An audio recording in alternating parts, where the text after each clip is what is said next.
Jennifer Perkins, and this is my handmade home in Austin, Texas. My mom always was an overkill decorator. Y'all think I go overkill for Christmas. Like, I come by it honestly. She put me to shame. And you know, it was that kind of thing when you came downstairs and it was Christmas morning, it was just like, the rest is just history. I was just like, how obnoxious can I make Christmas for the rest of my life? And so I kind of try to recreate that for my kids. It's really just an excuse, really. It's all just for me. I have a lot of Santas, I'm not gonna lie. Like, I feel like we should have a disclaimer of like going up to my attic, like, look, but there's a lot more. Like, I was selective. No, it's good. I tend to buy a lot more like vintage holiday things than I do new. And there's a few things that like I always gravitate towards. Like, I love vintage blow molds. That's one I'm never gonna say no to. This is one of my favorite blow molds just because he's real weird, which makes me really like him. Like, I don't know who thought that was a good idea to make this style Santa, but also the neon blow molds because, again, Frosty's hat was never that color, but that's why I like it. Ceramic angels I really like the super 60s tacky ones, or those like angels that somebody made and they've got like the plastic doll head and like the crazy like blonde kind of wackadoodle hair. I don't know what's going on with their hair, but that's what makes me love them. And their tacky blue eyeshadow I also enjoy. I just love those angels. Like, they are so tacky, I love them. She's cute.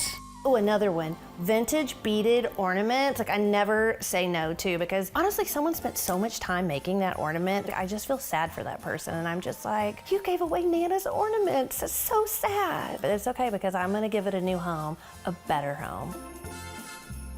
So my Christmas is different every year because I have so much stuff, right? This year, I went to this flea market and this woman was selling all these vintage toys like in the box, like the original box. And I immediately was like, bam, like that is gonna be my focal point for Christmas, is toys in the box, this super nostalgic pull from like the 70s and the 80s. I even pulled in my like Woolworths shopping cart filled with gifts and toys and wrap things and roller skates, you know, as if you were shopping for them right then and there. I want people to like look at it, and me included, because I got some of those things. Like, I remember like waking up and having that like round crayon caddy with like a pencil sharpener or crayon sharpener and being like, ah. I like to tug on those heartstrings. A lot of the DIY projects I have are actually DIY projects where I use vintage items. So like, for instance, like one of my favorites that I made was, I love those like jewelry trees you can buy where people made them out of like scrap or broken jewelry. I mean, I would have an entire wall of them if I could, but they're kind of hard to find. So these two I found at a flea market, but this one is the one I made myself. I used to collect vintage like enamel flower pens that were super 60s, but I never wear them and they're just too cute to like live in a drawer forever and ever. I just, you know, got like a picture frame from the thrift store, put some velvet back there because of course it had to be velvet. And then I just kind of filled in the empty spots with pom-poms because everything is better with a pom-pom. Here is a guy that I made. So I just, you know, found this little planter, maybe he had a candle in him or something, and then just plugged this tree in and started going at it with my glue gun. So he's a little fave. I like him, a giant big Santa in case I want to dance. My mom was like super, super creative, and you know, just like all of us, like Christmas brought it out in her extra, and she loved making these like weirdo robot things. My beloved reindeer that my mom made, one of her little robots with his little antlers and spoons for ears. His little face is a clarinet, little Christmas card tin, measuring tape, pulling his sleigh full of like vintage toys. And that guy is like one of my favorites because he's cute. This little tree skirt my grandma made for my mom. I think that was her first Christmas with my dad. And then there's some ornaments in here too that I made out of dollar store beanies. Painted these ornaments with the faces on them. You know, like everything else, the longer you look at it, you'll find something new. I want my house to be like, the more you look, the more you find. I have so much crap. I love these two Santas in the hot rods. This guy, he's extra fun. This guy, he's a little scary, I'm not sure where he came from, but I enjoy him. I love this. This is new to me this year. He's kind of like a mobile. And then I just got this guy this year at the flea market, and he just like cracked me up. And like the comments I was getting, like, is that your new boyfriend? So he kind of is. You know, even though I've always had artificial trees, this is actually only my second year with a vintage aluminum tree. And when I got it, the extra exciting part was that it came with extra branches that are kind of ombre colored. So it's like I got a 2-for-1 special. This is my black tree, which, you know, black isn't the first color that you think of when you think of Christmas. I know you're like, black tree, like what? This is where I put all my like beaded sequined ornaments, the flashing lights. Like I want it to almost kind of be like it's Vegas up in here. Literally, they're styrofoam balls that have been covered. You know, some might call them tacky. I call them fabulous. I got a whole bunch. Then of course the tree topper. I heard a rumor that pink trees are all the rage this year, which really doesn't affect me since I have a pink tree up almost every year. I tried to tone it down and make it a little traditional. I use the term toned it down very loosely here. You know, a series of tinsel trees and bottle brush trees in, you know, my friend Roy G. Biv order. Can't stop decorating in rainbow order. Like, I'm not sure I ever want to stop. I love collecting, I love decorating, I love all things Kitschmas, but at the end of the day, really it's just about like my family and my kids. And I joke that I use them as an excuse to make this a winter wonderland, but really it is for them. I want Christmas to be super special, wonderful, and something they always will remember. And how could you forget this?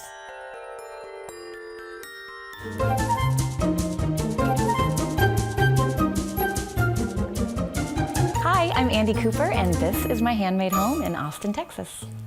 I was considering a move, and I started looking around, even though my house wasn't listed yet, and I saw this house, and I was head over heels. So I called my real estate agent, and he goes, ugh. So I fired him and got a new real estate agent, and I have never loved a physical space more than this house. I was not a fan of wood paneling. Nobody will tell you they're a fan of wood paneling, but it's really special in this house. But people do tend to notice it right away and say, oh, this is great. You know, they love the kitchen countertops, they love the stove. Ever since I had my own house, my kitchen colors were always turquoise and avocado green. Everything I collected for my kitchen was turquoise and avocado green. So when I saw this house, it was perfect. Everything I had was already gonna be perfect in it. I don't baby the counter. I should, probably, because it's not replaceable. But the thing that I do baby is the stove. A funny story about the turquoise stove. I saw that exact stove 15 years ago, fell in love with it, bought it, carted it around to house, thinking someday I was gonna put it in my house. And finally I gave up, I sold it, and I bought this house, and the exact same stove is sitting right there. So that's always meant a lot to me as well. Like all of us, it is beautiful and flawed, but I refuse to let go of it. So you got high, medium, low, simmer, off. I love it. Your home is the one environment that you really have control over in the world. And so why not make it exactly what you want? Like, why shouldn't it evoke a feeling in you of just like being at home? At some point, 15 years ago, I was just like, I think I'll start getting things that are more than just for the tree, you know, like put some things around for Christmas. So I just started like looking at flea markets and picking stuff up. The first thing that I picked up was this, somebody had made it, and it was like made out of styrofoam. It's just the most bizarre and lovely thing in the world. Well, this is the main living room where, you know, all the Christmas fun stuff happens here. This is where we watch Hallmark movies and drink hot chocolate and open our Christmas presents. So this is definitely a special spot for the holidays. This is the main Christmas tree. I have been known to have upwards of 5 Christmas trees in the house. But this is definitely the main one. This is the special one with all of the sentimental ornaments. There is nothing that I love more than a vintage miniature diorama situation. It is my calling card. So there's tons of them. So many of them are handmade by my daughter and I. Each year we get an ornament and write the year on it. And the ornament has something to do with what she did that year. So putting those up every year, that's probably my all-time favorite collection is just all the ornaments on the tree. Dioramas with vintage miniatures. I love me a handmade ornament. And this is where they all live. I guess Santas and hot air balloons are a thing, and I am here for it. I love it. The stories behind not just the things that I've made, but vintage things, somebody put hours and hours into that, and it's meaningful. So here's my land of peg trees. The peg trees are pretty simple. So if you were going to make one, you would go to a ceramic studio. They would give you like a white bisque one, and you would paint it however you wanted. And then inside, it just has a little light. And then you put the little pegs in it, and it lights it up. But I just love them. But then this year, I found this house, and it's got a little tree outside with pegs in it, which is cool. And then inside the house is Santa and Mrs. Claus, and like whoever painted it put their own name on the mailbox. So I put it in the middle of the little tree forest, and it has made my life. I love it so much. And then above are the ornament wreaths that I could not stop making for a period of like 4 years. You know, I had made a bunch for myself, and I was like, I really cannot hang more of these on my wall. Like, it has to stop. So somebody would be like, these are nice. And I'm like, really? Here we go. A lot of people that I love have them in their houses now. They're addictive. In this room, I have a bit of a collection of Santas. I mean, every room has Santas in it. Really on display is my theory of vintage Santas falling into either the cute category or the creepy category, like this one. He's not giving you any presents.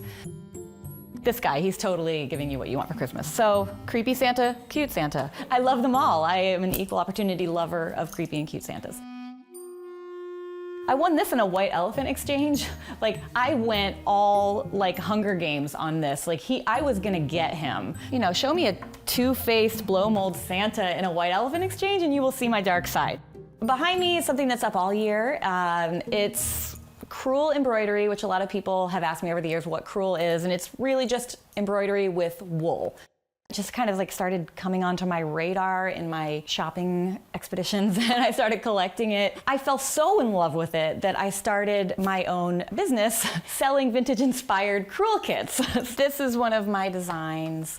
This is one of my designs. The real like 70s hippie saying ones were really hard to find. My girlfriend was over the other day and she was like, I never really looked at what this said. It's super naughty, but I love it. I've made all of these stockings. Ideally, someday they will all be crewel. And that's the plan, is that everyone will have one at some point. And then this sign I had made when Arlo was a little girl. She used to sing Deck the Halls this way, Deck the Halls with cheers and jolly, and it's the cutest thing ever. So anyway, this is the advent calendar that I was talking about that I made for Arlo when she was just a wee little Christmas-loving child. That's probably my very favorite, and she loves it. It's a tradition that she loves, but every time I look at it, I'm like, oh. Diorama with vintage miniatures, it's my thing. Decorating for the holidays and going all out and just like no holds barred holiday decorations, it makes you feel like a kid. Making all this stuff and collecting all this stuff, that's fun. And hopefully my loved ones will remember me and my house as being a special, magical place for the holidays. Hi, I'm Levin Reeby, and this is my handmade home in Fort Worth, Texas. Come on in. The Christmas I have in my mind is just that golden age of Christmas from the 1950s, where Santa was really commercialized and you just have all the bright, shiny ornaments, the multicolored lights, the full Christmas trees. The imagery is really rich and very just hyper Christmassy. I don't know how to describe it. I think I'm just very drawn to that because I love Christmas. So why not go to like the source? I started collecting vintage items. Really, it started with the vintage Christmas. I had spent several Christmases trying out different styles, and nothing really felt right. And while they all looked nice, it just didn't really feel like that Christmas that I had in my mind. And so I came across a package of vintage Polish ornaments with the little indents and the teardrop shapes, and that just started everything. When I bought this house, that was one of the first things I envisioned was Santa, sleigh, and reindeer in the front yard. I try to keep it a little refined, maybe, but it's Christmas, so it needs to be fun. So I'm okay with it being a little bit, kitschy. I mean, that's good. That's a good thing, right? In the living room, I start with the mantle. It's kind of the most fiddly bit because there's lots of wiring and things, and the mantle's not very wide, so things are always like diving off as I'm trying to get everything done, and I really hate doing it.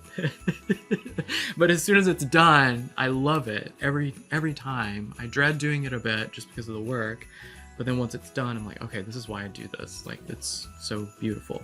These are vintage putz houses from Japan from the 1920s and 30s, and they are made out of card stock. I didn't even know that these existed. I grew up with the ceramic villages, which are great. I love those. But something about these just feels a bit rough around the edges. I've added these little, they're called lead flats, and they're made out of lead, I guess. They're flat little people that have been painted, and they're antique from Germany. I like that little detail where you can't see them from across the room, but when you get up close, you can really see that there's a whole little world living in the village. There is something nice about having things in your home that have lived with many other people. It sounds weird saying that, but you know that these items were purchased and saved and displayed every year and treasured and maybe passed down. So I think there's just something kind of special about that. These are real vintage cards. Most of them are handwritten, have little notes inside that somebody wrote.